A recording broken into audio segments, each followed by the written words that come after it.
Sa gitna ng nalalantad na mga impormasyon hinggil sa manumalyang flood control projects, isang mahalagang punto ang binigyang diin ni Senate President Tito Soto III. Maaring hindi lamang ang Bulacan Group of Contractors o BGC Boys ang nasa likod ng kumakalat na katiwalian.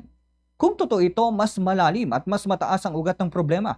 Isang babala na hindi lang simpleng grupo ang gumagalaw kundi posibleng organisadong sindikato na konektado pa sa mas mataas na opisyal o makapangyarihang interes. Hindi kapanipaniwala para kay Soto ang paulit-ulit na pagtanggi ni dating Bulacan District Engineer Henry Alcantara. Paano magiging inosente ang isang opisyal na nasa sentro mismo ng implementasyon ng proyekto kung kaliwat ka na ng ebidensya ng mga ghost projects? Ang pananahimik at pagtanggi ay tila pagsisikap lamang upang iligtas ang sarili mula sa pananagutan. Samantalang ang taong bayan ang tunay na biktima ng nawawalang pondo.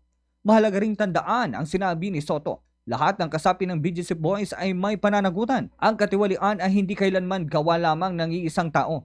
Ito ay pinapalakas ng koneksyon at pinagsasabutan ng marami. Kung ang mga mismong kontraktor na sina Pacifico at Sara Diskaya ay humihiling ng saklolo sa Witness Protection Program o WPP, kailangan muna nilang ilabas ang buong katotohanan.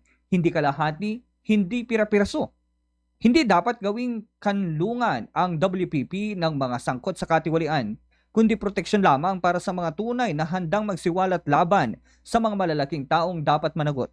Sa huli ang tanong, hindi lang kung sino ang BGC Boys kundi kung sino ang mas mataas na puwersa na pumapayag, nagtatakip at nakikinabang sa sistemang ito. Habang hindi pa lumalabas ang lahat ng mga pangalan at detalye, mananatiling hungkag ang mga flood control projects. Hindi lang sa tubig kundi pati na rin sa tiwala ng mamamayan. Yan ang ating Bombo News Analysis. Ako si Bombo Kervin Gamad. Basta Radyo. Bombo!